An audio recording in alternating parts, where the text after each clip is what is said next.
Buenas tardes y bienvenidos a este nuevo live en el Museo de Arte del Tolima para hablar de la obra de unos artistas que estamos exponiendo en este momento, que es el bogotano Julio Da Cunha.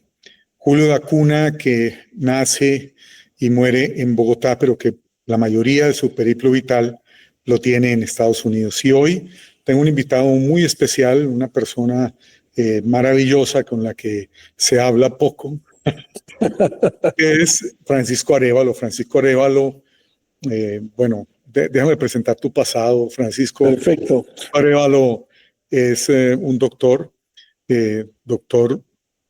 postdoctor, especializado en temas de SIDA, inmunología y durante muchos años parte de importantes equipos de investigación acerca del síndrome de inmunodeficiencia adquirida y los desarrollos de los retrovirales y todo esto. Sin embargo, un buen día, sus pasiones primaron y se dedicó al arte, se volvió galerista, trabajó con diferentes galerías europeas, con Lucio Palladini, con otros importantes dealers de los años 90 y de comienzos de este siglo, abre su galería y ahora está dirigiendo la galería, el proyecto cultural y la galería de Elvira Moreno. Entonces, bienvenido, Francisco, un gusto tenerte aquí. Gracias. Gracias, es un privilegio estar conversando contigo, Darío. Siempre conversar contigo se ha convertido para mí en un oasis de aprendizaje enorme y de incentivo, porque en verdad tú siempre dejas sembrada esa semilla de curiosidad y más que todo, creo yo, como de interés hacia los contextos culturales de tu amado país, Colombia, que hoy tengo el privilegio de vivir en él y de aprender muchísimo aquí en Colombia, definitivo. Bueno, pues de tu biografía y aquí tengo un poco de hojas que me mandaron. La resumí bastante, ¿no? Me faltó, por supuesto, ese final, ¿no? Y un día se enamoró de Colombia y se quedó. Exacto. Bueno, me enamoré de una colombiana. Me trajo a Colombia y el amor se combinó con el amor por Colombia, por el arte de Colombia y por supuesto la colombiana. ¿Me entiendes? O sea, que es Elvira Moreno.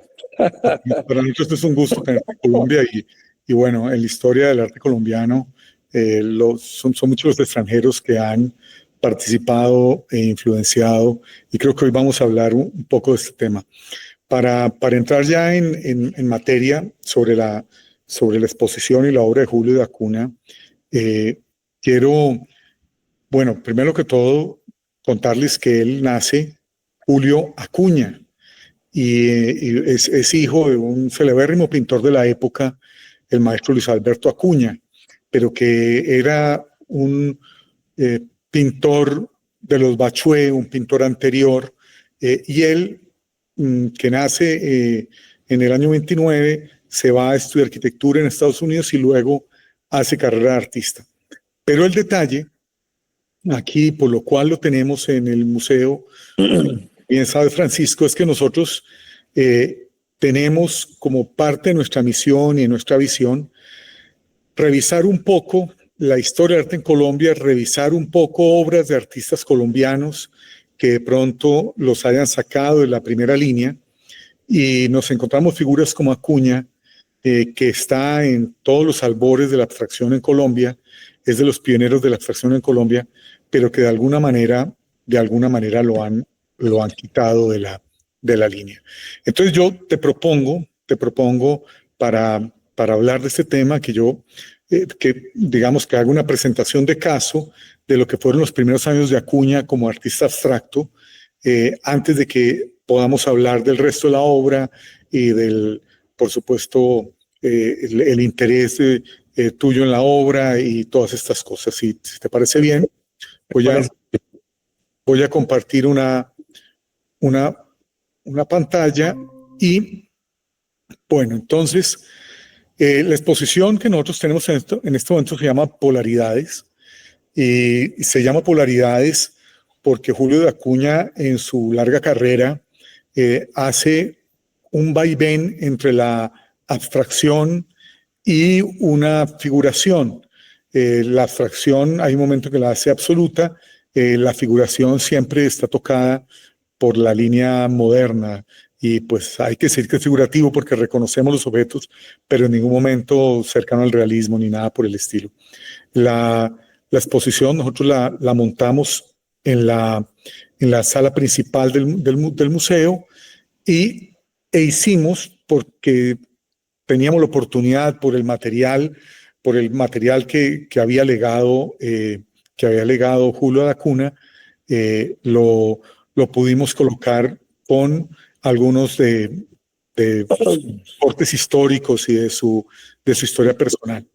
Pero a lo que voy, para poder hablar un poco del tema, meterme un poco a un punto específico que quiero que toquemos hoy, tal vez en otros momentos lo he tocado a través de estos live con otros invitados, con Serrano, con Cristian Padilla y otros, pero quiero tocarlo acá y tiene que ver un poco con esta fotografía. Una fotografía que el maestro Armando Villegas, siempre que uno lo visitaba en su taller, nos la mostraba y nos contaba una anécdota que de alguna manera pues la voy a compartir aquí porque me parece que esto le da un enorme contexto a lo que pasa y con Julio da Cunha y con otros creadores de los años 50 en Colombia, ¿no? Esta fotografía y otras similares donde están los grandes maestros del arte colombiano del momento, ahí de izquierda a derecha, nosotros tenemos a Botero, Grau, Wiedemann, Obregón, Villamizar y Armando Villegas en un extremo.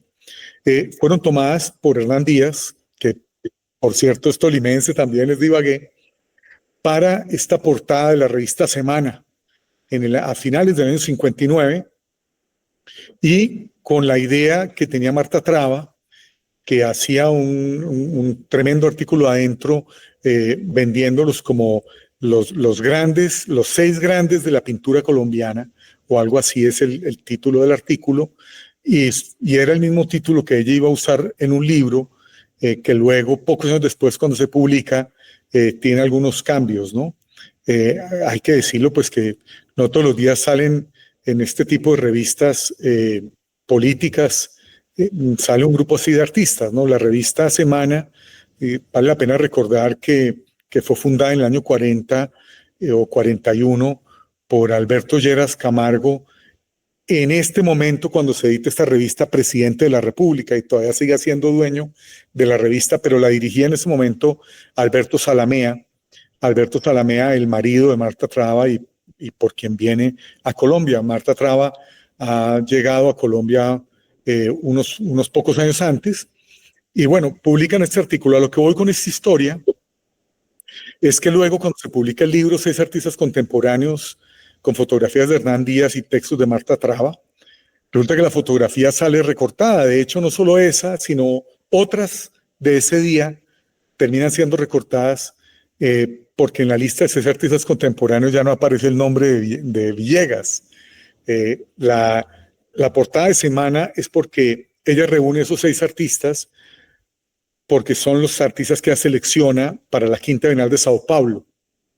Pero luego hay todo un conflicto con la Bienal de México del año siguiente y hay un enfrentamiento con Villegas y Villegas le dice a Marta Traba, muy de frente, le dice, en el arte los artistas quedan y los pintores y los críticos pasan. Y parece que ella se ofende, nunca se la perdona y de en adelante las fotografías son publicadas hasta tiempos recientes sin la figura de Villegas. Entonces Villegas le mostraba a uno la imagen, cuando uno siempre en un taller le mostraba la imagen y cuando le llevaba a uno artistas jóvenes y tal, el consejo que daba siempre es nunca se paren en el borde de las fotografías, porque los cortan. Exacto. Esa era. Totalmente. Esa era. Bueno, entonces esto es un poco el contexto para que veamos cómo era nuestra escena en los años 50. Y entonces aquí tenemos a Julio da Cunha pintando unas obras semi-abstracta, la fotografía es de finales de los años 50. Y cuando se escribe la historia del arte abstracto en Colombia, como en este texto publicado casualmente en la revista que le hacen homenaje póstumo a Marta Traba, la revista Arte Colombia, en el 83, cuando ella muere. En un artículo bastante interesante, María Elvira Iriarte, ella habla de las primeras etapas de la abstracción en Colombia y dice que en el año 54, voy a leer este pedazo, como, pues muy importante este contexto, ¿no? Trae otros hechos que interesan esta historia, ¿no? El concurso de pintura, y la exposición individual de Ramírez Villamizar y Guillermo Silva Santamaría, la publicación de largos extractos de la primera traducción de tal libro de Worringer y la revista Espiral y los primeros programas de crítica y apreciación artística de la recién inaugurada televisión. O sea, en el año 54 es un año súper candente para el arte colombiano y es, como ella lo dice, ahí vendría a ser la primera exposición individual de un artista abstracto en Colombia, que sería esa muestra de Ramírez Villamizar, que otros autores, Ivonne Pini y otros, ya lo vamos a ver, la colocan en el año 52. Y luego dice más adelante, en agosto de ese año, se abrió la primera exposición colectiva de pintura abstracta colgada en la sala Gregorio Vázquez y con catálogo de Marcos Pina. Participan, por favor, miremos estos 5 nombres, el mismo Ospina, Ramírez Villamizar, Silva Santamaría, Villegas y Judith Márquez. En un texto posterior, Ivonne Pini y María Clara Bernal amplían un poco el tema y hablan de la exposición, pero dicen que la exposición individual de Ramírez Villamizar es no la del Callejón del 54 que va a mencionar en el artículo María Elvira Iriarte, sino la del 52, que a su regreso a París, que la hace en la Biblioteca Nacional, la exposición de obra abstracta, Bueno, y la segunda exposición individual fue en el 54 en la Galería El Callejón. Ellos también hablan de que el primer nombre, pues, de la primera exposición que se diga colectiva de pintura abstracta, que aparezca el nombre abstracto en Colombia, porque aquí durante 10 años se habló fue de no figuración. Cuando aparece el nombre abstracto en Colombia en una exposición, entonces dice ella, participaron Eduardo Ramírez Villamizar, Armando Villegas, Judith Márquez, Marcos Pina y Guillermo Silva, o sea, los mismos que cita. Pero lo interesante de esto es que aquí nos vamos a encontrar con la figura de Acuña clavada en la mitad, pero borrada como el personaje de Villegas en la fotografía de Hernán Díaz, porque acá entonces vemos la exposición en abril del 54 de Julio Acuña en el Callejón, y como se pueden ver en las imágenes, es completamente abstracto.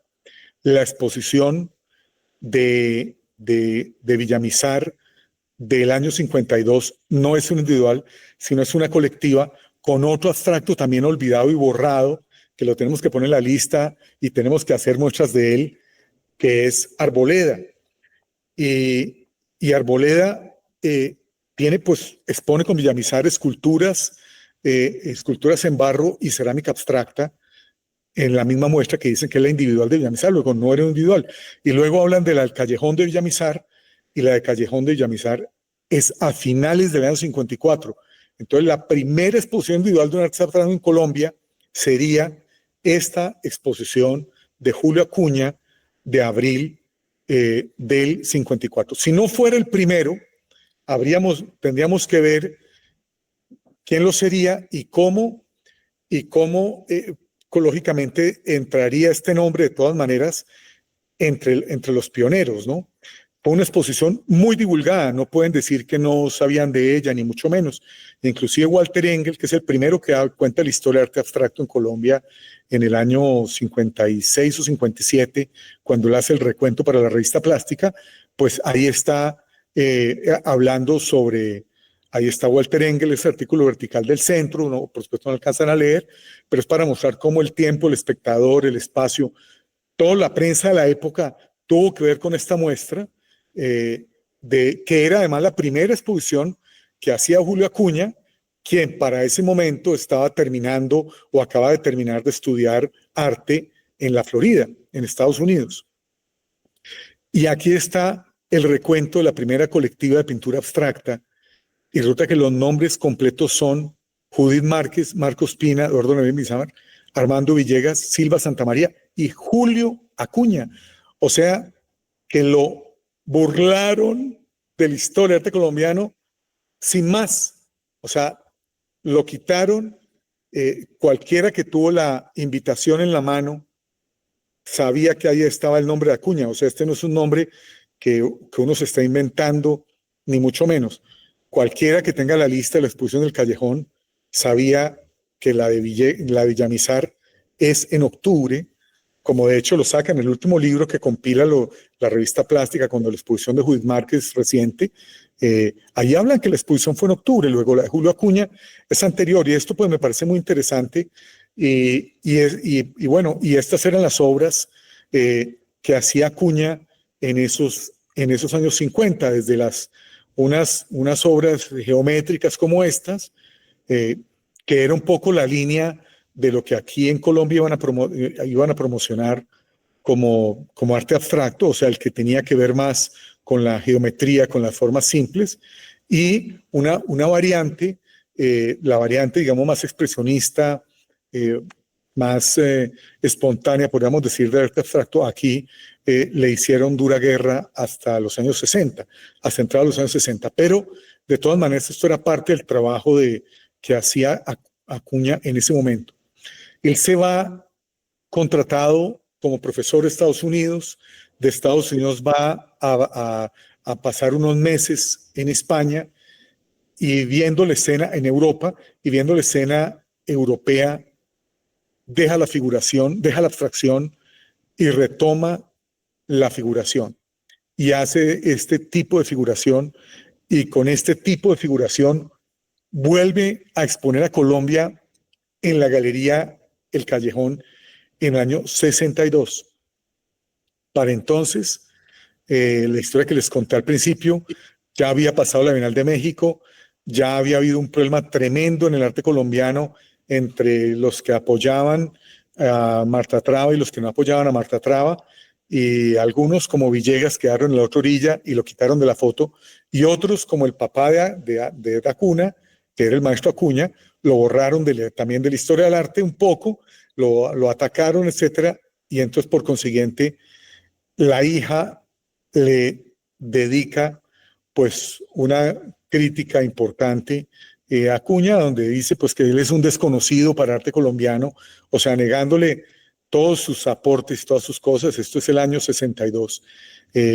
Esa figuración Acuña la va a mostrar en Nueva York, en la Galería Suramericana, en noviembre del 63, que es un noviembre inolvidable para Estados Unidos, porque a finales de noviembre es cuando matan a John Fitzgerald Kennedy, cuando asesinan al presidente Kennedy, ¿no? En ese momento la obra de Acuña, que parece que también tenía algún carácter político, está colgada en ese momento. Pero lo que encuentra Acuña en Europa no está solo. Y entonces hay un crítico de arte hoy en día argentino, Alejandro Armato, que recupera lo que está pasando acá y muestra cómo todo esto que el apoyo a Marta Traba y el apoyo a los modernos tenía mucho que ver con las intenciones de Washington y del Museo de la OEA y de José Gómez Sicre para construir el canon del arte latinoamericano. Sobre eso se han escrito ingentes libros. Pero resulta que ellos se dan cuenta a finales de los años 50 que era imposible ocultar que América Latina, digamos, no se iba a volver abstracta porque sí, y había una beta figurativa que de todas maneras emulaba a la figuración europea de la Escuela de París y otras cosas que están pasando allá, como Francis Bacon y todo esto. Y entonces,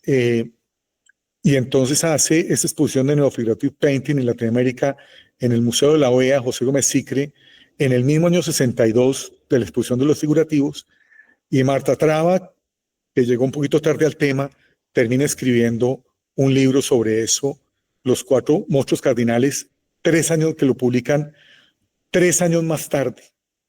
Entonces, quiere decir que Acuña estaba haciendo lo que tenía que hacer dentro de la abstracción colombiana o latinoamericana en los 50 y estaba haciendo la figuración que tenía que hacer a comienzos de los años 60, que es cuando hace este tipo de figuración que luego inclusive pareciera que hubiera relación con otros artistas que conocemos, incluyendo Luis Caballero u otros artistas, ¿no? Bueno, pues entonces, mi querido Francisco, voy a parar, a dejar de compartir. Ahora miramos otras imágenes de él. Te la dejo ahí, te puso el trompo en la... No, gracias. Una extraordinaria introducción, no solamente al contexto de la abstracción en Colombia, sino además a los paralelos históricos que se realizan no solamente en Colombia, sino internacionalmente. Hay algo que yo creo firmemente, después de un periodo de estar viviendo aquí en este extraordinario país, y es que el arte en Colombia tiene historias no contadas. Hay una cantidad de manifiestos artísticos extraordinarios aún por descubrir y que fueron obligados históricamente a ser susurrados. Fíjate, es interesantísimo, porque al igual que Dacuña o Julio Acuña originalmente, fueron muchos los que sufrieron el embate de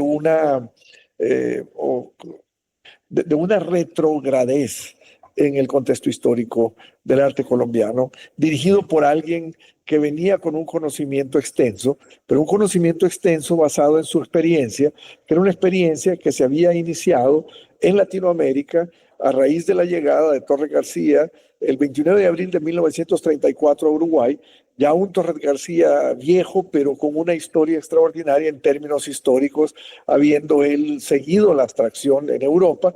Él había hecho el manifiesto del círculo y cuadrado en 1930, junto con Sefor, junto con Theo van Dorsburg, que aparte habían sido ellos los que originaron una cantidad de inquietudes extraordinarias dentro de la abstracción en la historia del arte.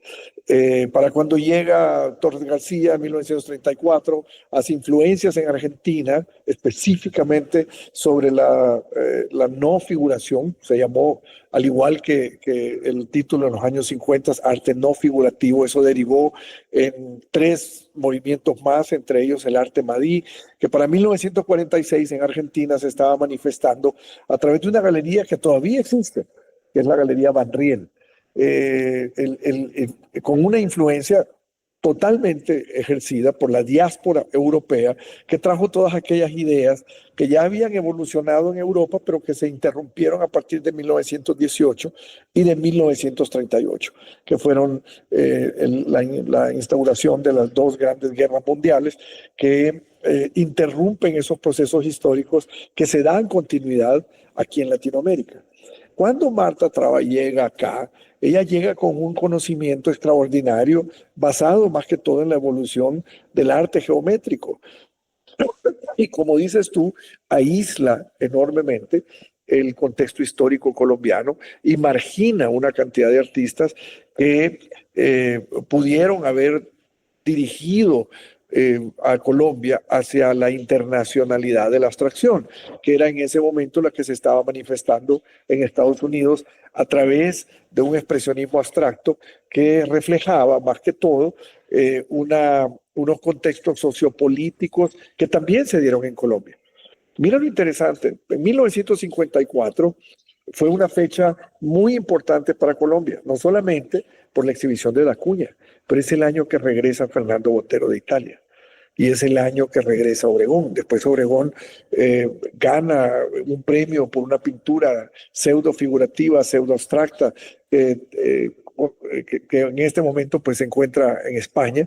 Y cuando regresa bajo el aura producida por este premio. Fernando Botero se va se lleva consigo una figuratividad bajo un contexto social, pero si tú te fijas, las obras de Fernando Botero en los años 50 tienen contextos abstractos.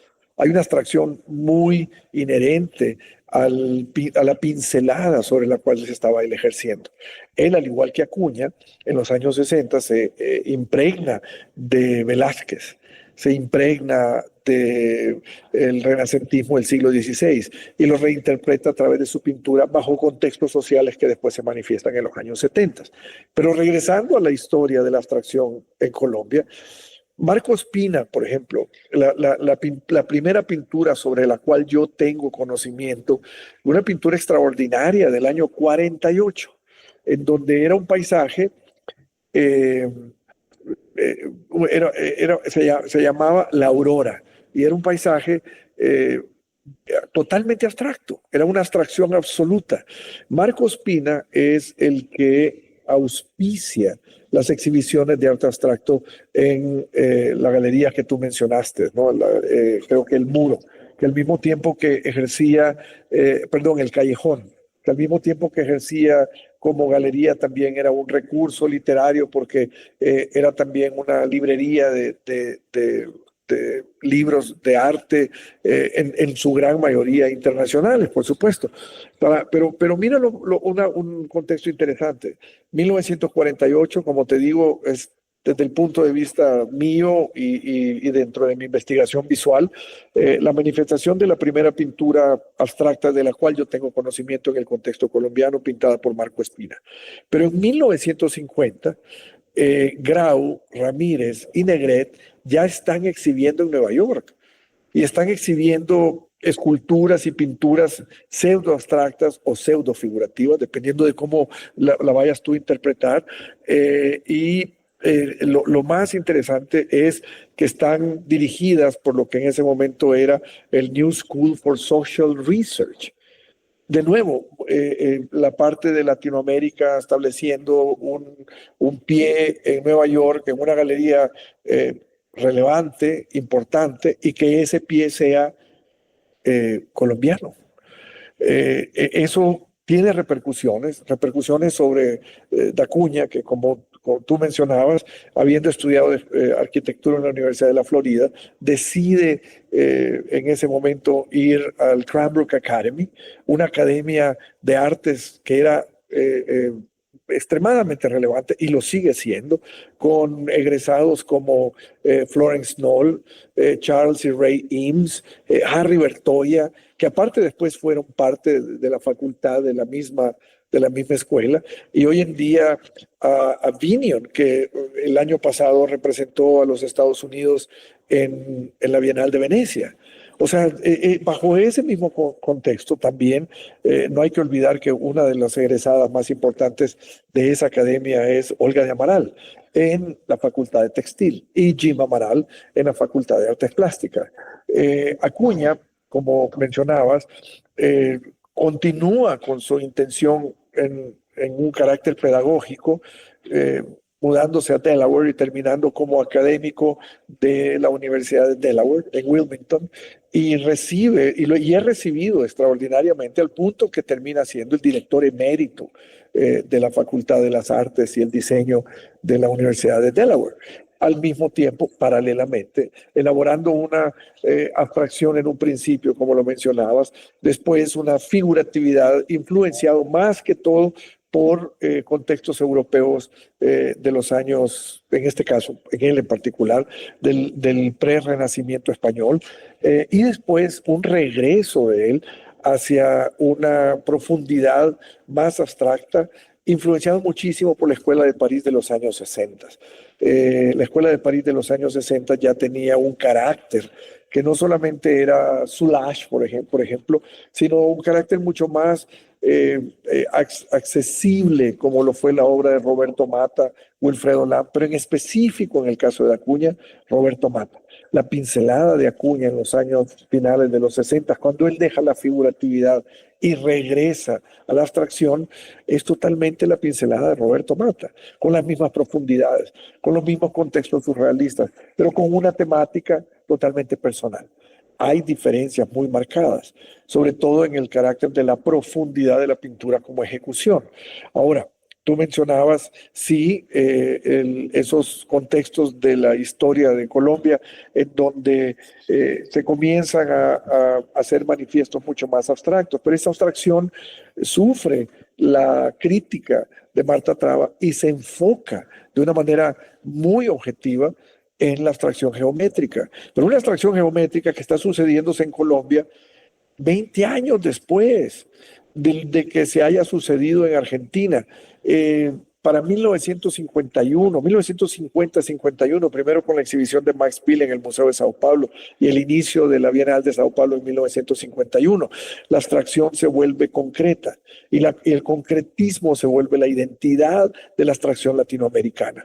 En México hubiera sido imposible que eso se sucediera y es el caso de Matías Geritz, que llega en los años 40 y tratando de establecer una abstracción geométrica fracasa totalmente, embestido por el realismo social que siempre estuvo dirigido por contextos gubernamentales. Ahora, volviendo a Colombia, para cuando Colombia manifiesta esta figuratividad, inclusive geométrica, como es el caso de Negret, ya el mundo estaba en otros contextos que se iniciaron paralelamente también en Colombia, pero que no se desarrollaron, producto de esa crítica bastante constrictiva y no constructiva. Y ahí es donde creo yo que artistas, como es el caso de Julio de Acuña, deciden no regresar. 1963, 64, tal vez una exhibición en el 73, 74, pero no encontraron eco, no encontraron cabida en ese sentido. Y fíjate, esto es muy interesante porque hay una frase que a mí me gusta mucho de Tatlin, que fue uno de los precursores rusos de la abstracción, sobre todo no figurativa y más bajo el contexto del arte concreto. Y él decía que el arte no era algo remoto a la vida, sino la vida misma. Y en el caso yo pienso que de Acuña, las circunstancias de vida sobre las cuales él va desarrollando y creciendo, van haciendo que hayan procesos evolutivos, involutivos y después evolutivos de nuevo en su abstracción. Es obvia, es evidente que la abstracción de él fue influenciado por la Escuela de París desarrollada en los años 60. Son los mismos colores de Valerio Adami, son los mismos colores de artistas, que ahorita se me escapan los nombres, pero que generaron en los años 60 una abstracción que iba más allá de los contextos mecánicos o científicos en los que se desarrolló el arte óptico, por ejemplo, o en los que se desarrollaron otros manifiestos de artes que eran mucho más deconstructivos, como lo fue el Grupo Cero en Alemania, en Düsseldorf, o la Réalité Nouvelle de los finales de los años 60, de las cuales fue partícipe Yves Klein, etcétera, etcétera. Contextos que... Sí, perdón. Interrumpir un poco, porque, ¿Sí? porque ya te vas a adelantar, ya casi llegamos a los 70. Es que me parece, porque no quiero, dentro de las muchas cosas que has dicho, sin duda, todo este proceso de la abstracción de los 50 colombianos es tremendamente tardío. O sea, tardío 40 años frente a la europea, tardío 20 años frente a la argentina o a la uruguaya, ¿no? A la Escuela del Sur y esto. Pero lo que está pasando aquí en Colombia, o sea, la escena previa, acá en los años 40, está dominada por el americanismo de influencia mexicana y por este tipo de realismo social y por el muralismo y bueno, por todo esto, intentando hacer, digamos, un arte nacionalista. Sin embargo, creo que un elemento que hay que tener en cuenta es que en los años 50 hay un número muy importante de extranjeros acá, de alguna manera manejando las riendas, no solo del mundo del arte, sino de la divulgación y todo, porque es que nosotros aquí nos encontramos, bueno, Marta Traba, Argentina, pero nos encontramos a Casimiro Eiger, que era el que dirigía la Galería El Callejón y que era polaco. Exacto. Y la Galería El Callejón quedaba dentro de la librería central del matrimonio húngaro, donde Lili y Hans Ungar, una librería extraordinaria, la amamos todos los que amamos los libros, y que ellos eran austriacos, ¿no? Pero estaba también Karl Buchholz, que fue, digamos, de los primeros que expuso a Picasso en Colombia y todo esto, y él, por supuesto, apoyaba la abstracción en Colombia, o sea, y es muy curioso porque él se le terminan destapando unos archivos negros donde él había sido parte o sea, había trabajado para los nazis y lo que había hecho para las directivas nazis era vender en Nueva York y en Londres y en Francia y en otras partes, vender el arte prohibido por Hitler. Sí. O sea, él era el que, ¿cómo así que no lo vamos a quemar, ¿no? Todo este arte degenerado, sino él encargó de venderlo. Y luego él, muy tranquilo, llega, abre su galería acá en Colombia y termina siendo pues, una figura de poder dentro de esta escena. Pero también está pues Walter Engel, ¿no? Walter Engel, que es el que escribe los artículos. Y en el año 54 abren arte en la Universidad de los Andes. Y entonces todo este grupo o es profesores en los Andes o son profesores en la Nacional. En el 54 también se abre la televisión en Colombia y desde el 54 Marta Traba entonces tiene un programa de televisión en la televisión colombiana. Los artículos importantes los publica en la revista importante del momento, que es Semana, que la maneja su marido, que es el director, y hay un programa radial que en la Radio Nacional que lo hace Casimiro Eiger, además muy bueno. Entonces hay un contexto internacional de esta gente que llega y realmente tiene otro aire y propone otras cosas. Las propone tarde, pero luego, como buena parte de lo que pareciera en Colombia, ¿no? Lo que no está prohibido parece obligatorio, ¿no? O sea, exacto.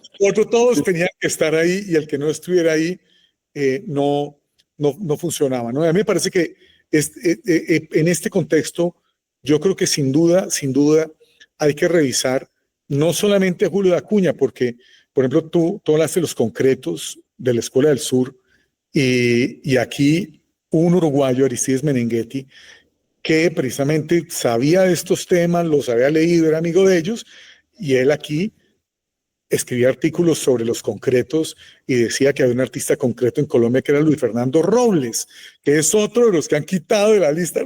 Señor, usted no salió en la foto, se va de la foto. Ya, no, Déjame lo apunto porque me parece muy interesante. Y lo mismo que Alberto Alboleda, ¿no? Sí, exacto. Y lo que menciona de Marcos Pina, en el museo hicimos una exposición de Marcos Pina, muy buena, precisamente mostrando estos temas de la abstracción. Él siempre hizo abstracción al lado de la figuración y expuso abstracto muchas veces en colectiva. Le faltó fue como dar ese brinco para que lo reconocieran, pero no lo han reconocido porque era de izquierda. Y aquí hay un tema político, entonces los rojos son mirados de otra manera y entonces todos los rojos, o sea, todos los rojos no están con el favor de la OEA y de lo que está pasando con Marta Traba y de lo que está pasando ahí, ¿no? La cuña de Acuña, que estamos preparando una muestra grande de Marcos Pina precisamente para a ver si logramos mostrar todo esto. La exposición anterior fue muy acogida, nos tocó dejarla varios meses más, pues interesante, nunca se ven exposiciones de este tipo. Sí, pero fíjate, yo ahora te interrumpo yo un poco. Mira una cosa muy interesante.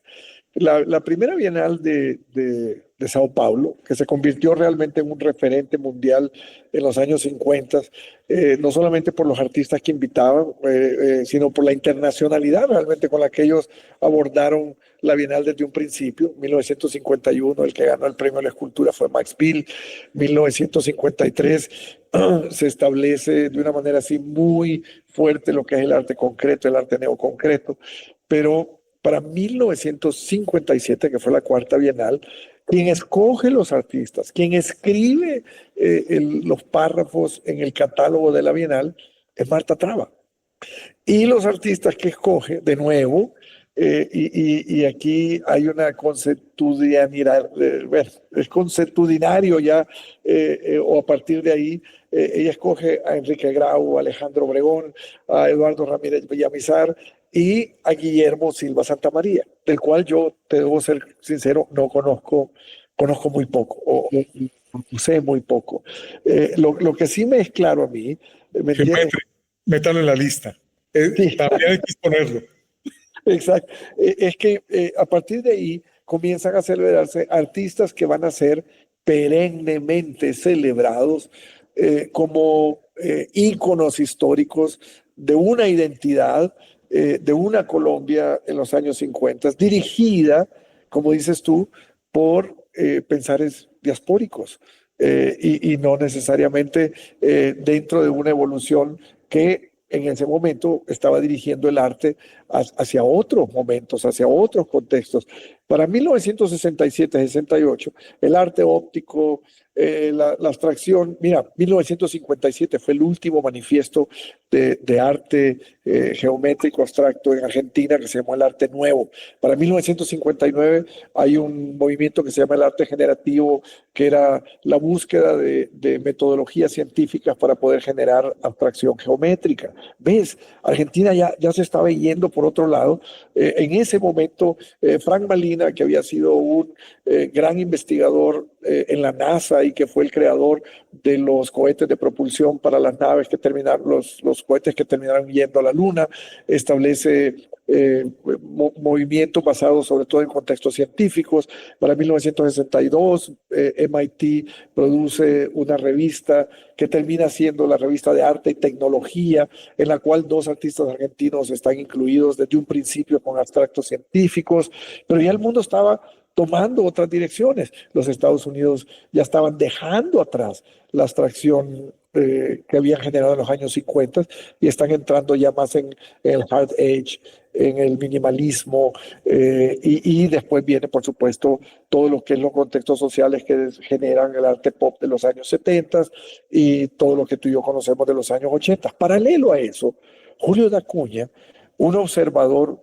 extranjero, absorbe una cantidad de información y crea su propia abstracción. Una abstracción que sí hay paralelos históricos, hay referencias, como hemos visto en otras obras, que después me imagino tú tocarás ese tema, Bacon, por ejemplo, pero es interesante cómo él, lejos del contexto sociopolítico colombiano, más cercano hacia el contexto sociopolítico norteamericano, pero con una vista hacia lo europeo, genera este proceso que me parece a mí extraordinario, ¿no? Extraordinario.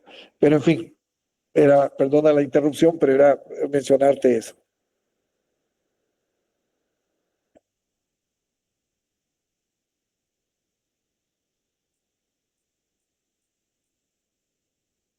Darío, no te escucho.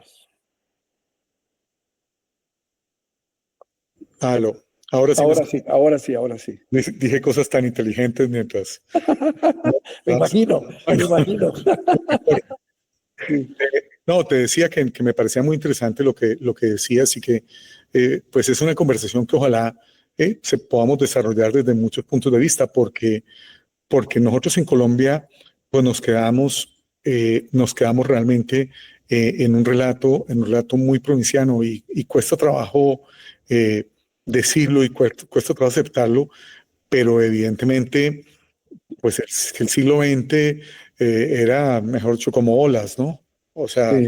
como un huracán venía y pasaba y luego venía otro, temporada de huracanes en la Florida, ¿no? Todos los meses había, Sí. había algo de que esconderse, algo de que asombrarse, ¿no?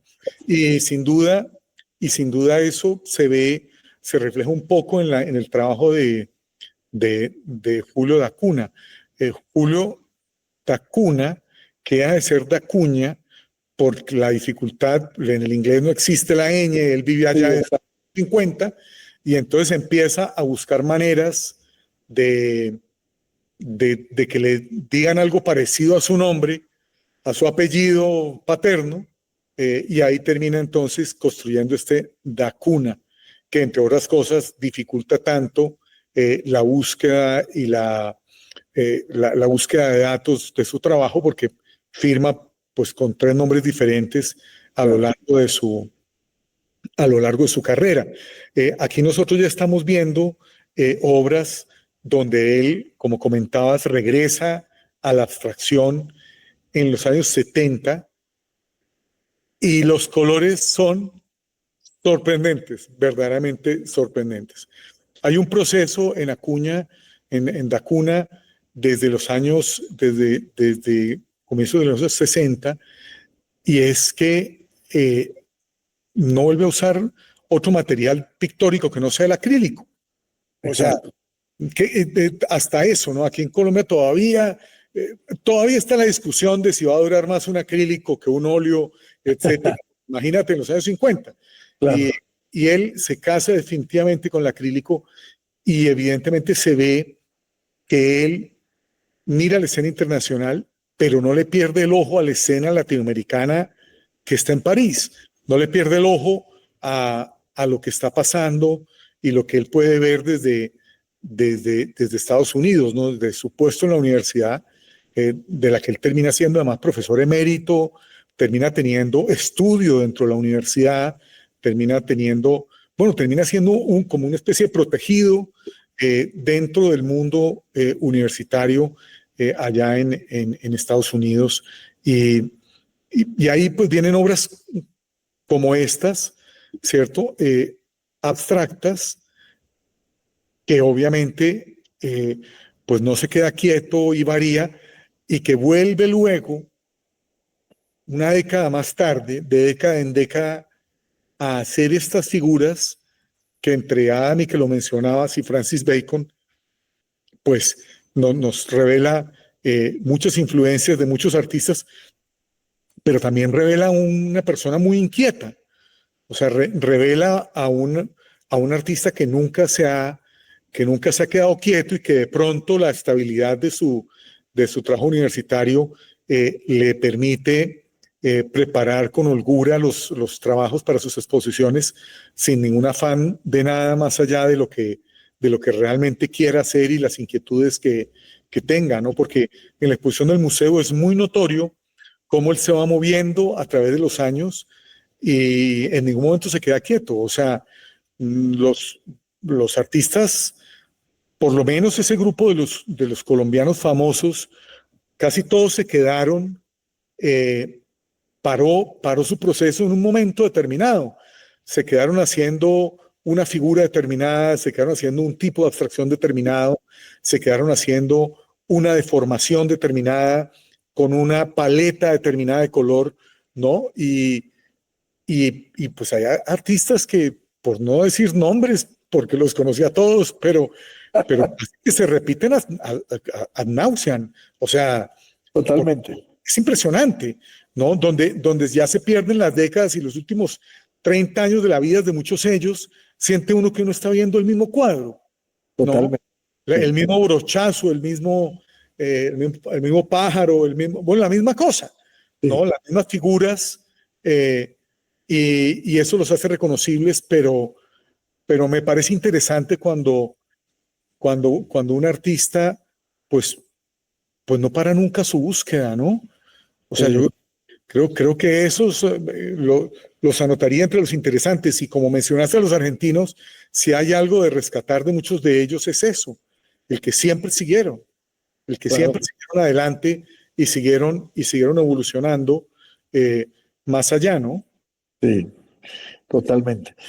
Yo pienso que llega un momento en que la misma sociedad, como te dije, que crea artistas perennemente celebrados y por lo mismo convertidos en artículos, eso hace que el artista pierda mucho de la inspiración y de la expresión individual que lo volvió en un principio singularmente interesante, curioso o atractivo.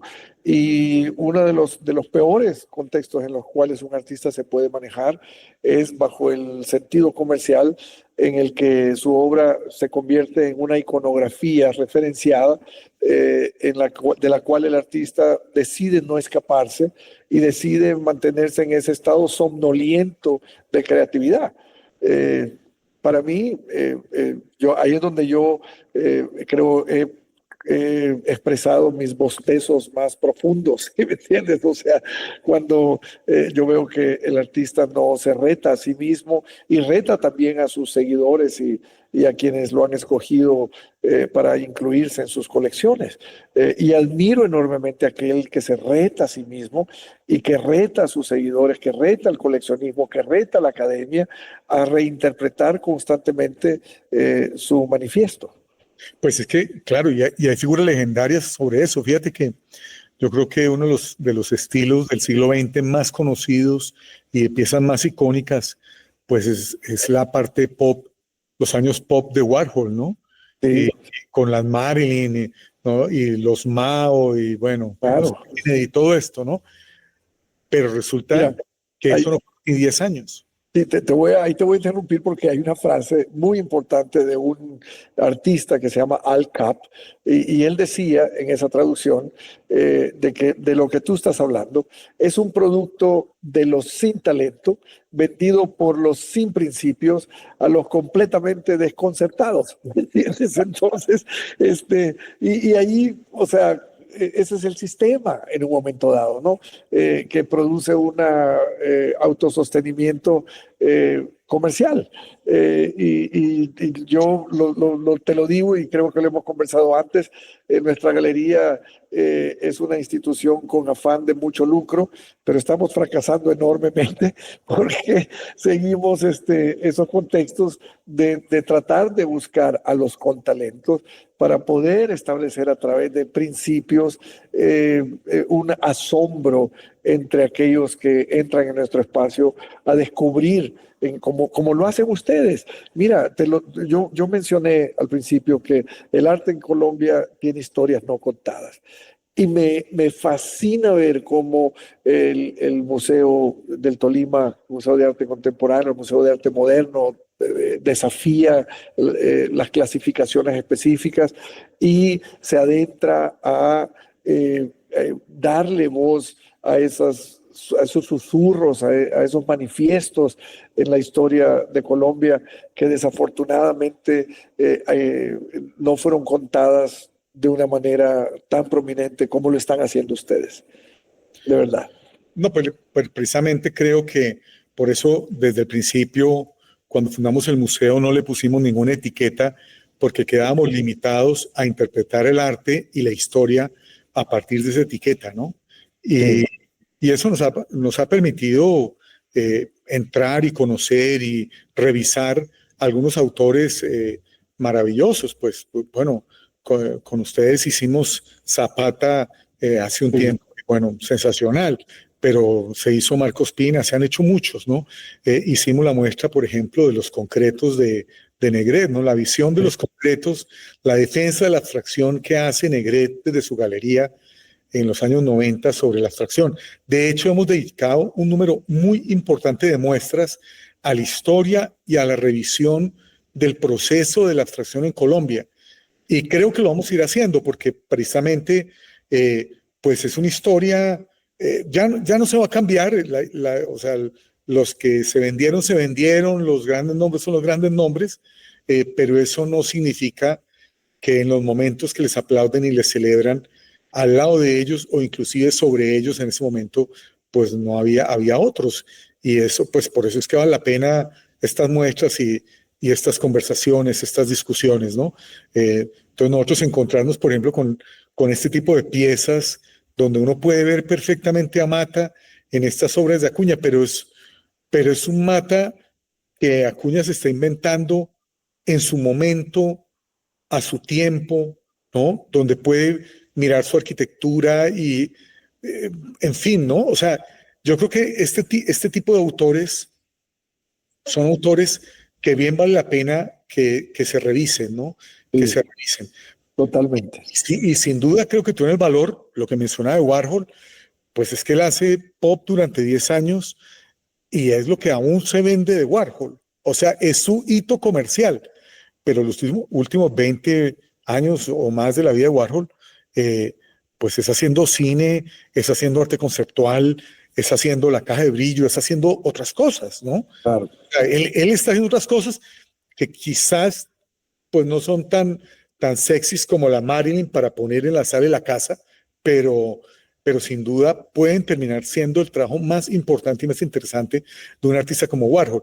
Entonces, yo creo que a mí me parece muy valioso cuando me enfrento yo al más de centenar de piezas de Acuña que pudimos evaluar y que pudimos estudiar para hacer este proceso, pues ver cómo es un artista que hasta el último momento siguió revisándose, ¿no?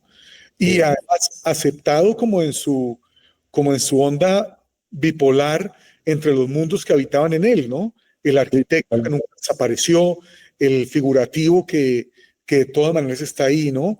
Pero a la vez los guiños que le hizo al pop, los guiños que le hace a otros autores, pero siendo él desde su isla, ¿no?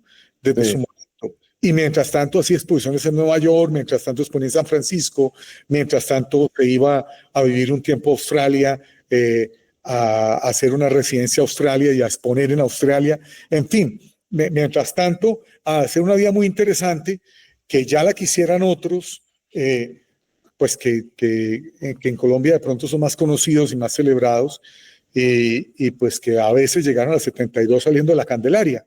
Pero, pero pues creo que lo de Acuña, eh, pues sobre todo es como una de estas figuras que uno dice, bueno, pero, pero ¿por qué quitaron el nombre de ese momento, no? ¿Por qué no está en la lista de esos abstractos de ese momento, ¿no? Y aún en los estudios de la época, o sea, si yo miro la abstracción colombiana de los años 70 y yo miro estas dos obras que tenemos acá, a mí me parecen tan del momento, o sea, pero tan de lo que está pasando internacionalmente, eh, y es un momento en que en Colombia están haciendo todavía, digamos, abstractos con espátula, porque está todavía, los que llegaron tarde están creyendo que el tema era el informalismo y era meterle texturas y meterle un poco de pena y meter, o sea, como con una cultura de revista que siempre hemos tenido acá, que desafortunadamente llega tarde, ¿no? O Sí. sea, cuando nos traducen el libro del alemán al castellano, ¿no? Del holandés o del inglés, y entonces lo podemos leer, y el libro lleva 20 años y de pronto por fin entendimos el proceso. Sí. Ese es nuestro trabajo, ¿no? Es una cosa tremenda. Bueno, voy a dejar de compartir y, y cuéntame, bueno, cuéntame el futuro de Acuña. ¿Qué, qué va a pasar con Acuña y qué otros proyectos y qué otros abstractos? Y qué, Sí, porque mira, yo dije en la presentación ajá, que tu especialidad precisamente tiene que ver con los temas geométricos abstractos, el arte exacto. cinético y el arte cinético venezolano, argentino, todo eso. Entonces, italiano, por Sí, supuesto. mira, Gustaría que me contaras. para nosotros, no solamente Julio de Acuña, hay muchos retos que estamos en proceso de investigación y explorando cuáles son las capacidades que tiene cada una de esas formas históricas, aún no, no te puedo decir si son reflejadas, más bien yo te diría, aún no han sido reflexionadas, si se puede aplicar bien ese verbo. Hacer una reflexión sobre el arte de Colombia, que en el contexto histórico continúa siendo la historia no contada, para nosotros el primer sonido del eco de la investigación que nos llevó casi año y medio, 2 años realizarla en el Museo de Arte del Tolima, es de verdad, y te lo digo con una gratitud enorme, un reconocimiento a ese camino, a ese paso, porque no hay nada más reconfortante que ver a la institucionalidad y a la academia interesada en lo que en un momento dado nosotros vimos como un algo que teníamos que no solamente proyectar en Colombia, dentro del contexto regional, sino internacionalmente. El diálogo de Dacuña, para mí, tiene ecos en Brasil, por lo que hemos hablado, por la evolución del arte brasileño, por la misma forma, color y contexto. Tiene una apertura enorme en París. Y yo creo que en un momento dado va a regresar a los Estados Unidos a través de Nueva York o de Houston. o inclusive de Colorado, que hoy en día se ha convertido en un epicentro de búsqueda de arte extraordinariamente, no solamente contemporáneo.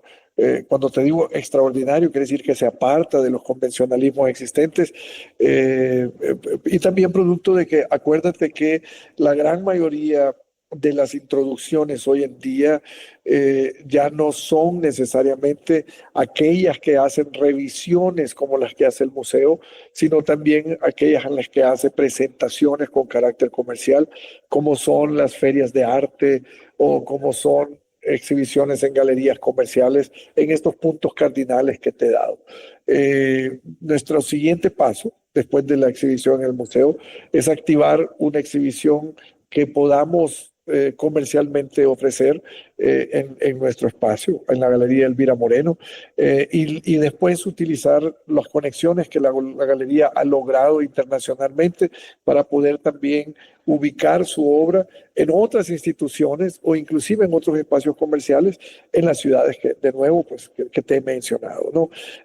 A mí me interesa mucho buscar la curiosidad de otras regiones. Y esa curiosidad en Colombia, siento yo, y volvemos a la parte de la perennización de los íconos en el arte, en el contexto histórico del arte colombiano, es un poquito más difícil. Entonces, para mí es más fácil buscar públicos que están eternamente curiosos y en búsqueda de manifiestos que no están todavía descubiertos. Brasil, como te repito, México, París ahora se está convirtiendo en un epicentro extraordinario.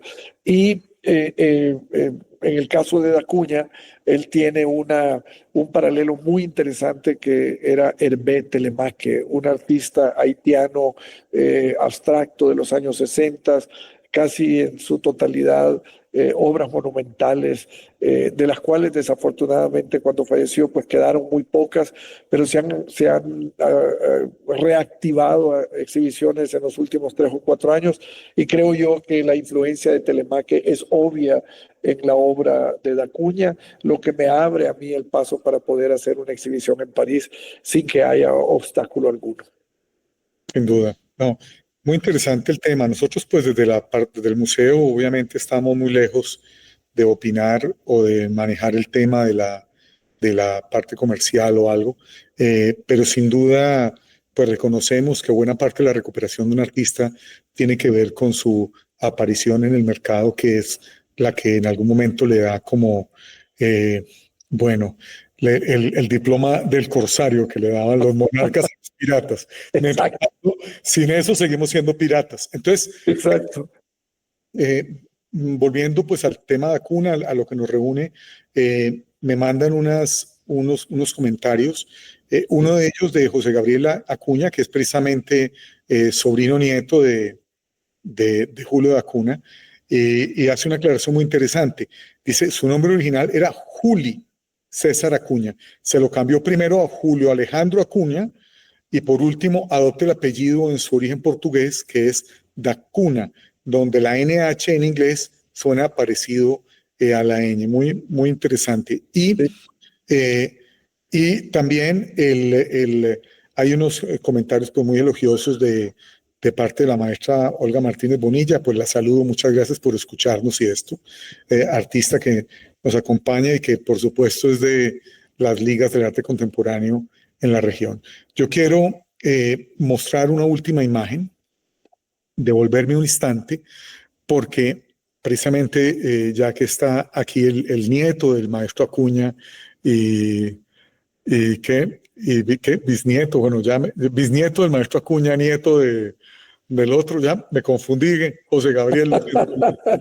Lo cierto es que el maestro Luis Alberto Acuña, él es de los Bachué, él es figurativo, él es un académico, fue miembro pues de la Academia de Historia de Colombia, entre otras cosas, académico de verdad académico, y él tuvo un trabajo muy característico, desarrolló un estilo muy característico, y siempre en esos primeros años de su hijo, en los escritos, dicen, pero este no tiene la influencia del papá. O sea, pero ¿cómo se ha logrado librar de la influencia del papá? Porque el papá, pues, era una celebridad en en el arte colombiano. Entonces voy a mostrar un par de imágenes que son estas. A la izquierda nosotros vemos una obra típica del maestro Luis Alberto Acuña. Es una obra del año 40, donde está el estilo puntillista que lo hizo famoso. Y bueno, y sus temas obviamente, digamos, nacionalistas, populares, ¿no? Muchos de ellos colombianos, muchos indigenistas, muchos temas indigenistas. Y a la derecha vemos una obra del maestro Acuña que pertenece a la colección, a las colecciones del Museo de Arte del Tolima, las colecciones que el museo salvaguarda, y que es del año 58. Entonces yo creería, pues, a las preguntas de Engel y de los escritores de la época que hablaban de dónde está la influencia del papá, yo creo más bien que es el hijo abstracto y el hijo buscando la modernidad de los años 50 el que termina influenciando a su papá ya veterano, para que haga obras como esta y otras, inclusive más abstractas, que hizo entre el año 57 y 60, que se dio ese momento la oportunidad de tener como un momento de búsqueda entre el cubismo y la abstracción, ¿no? Entonces, yo creo que pocos casos puede uno encontrar tan evidentes donde influenció más el hijo al padre que el padre al hijo, siendo el padre una figura icónica dentro de la historia del arte colombiano. Les quiero dar las gracias a todos por habernos acompañado el día de hoy. Francisco, qué lección nos has dado, qué maravilloso compartir contigo. Me quedé con muchos temas, muchas notas, muchas cosas por hablar, mucho por compartir, y espero pues que los días que faltan, la exposición de Acuna se acaba el 21 de septiembre, entonces quienes tienen la oportunidad de ir, allá los esperamos. El museo pues es la casa de todos. Muchas gracias por acompañarnos.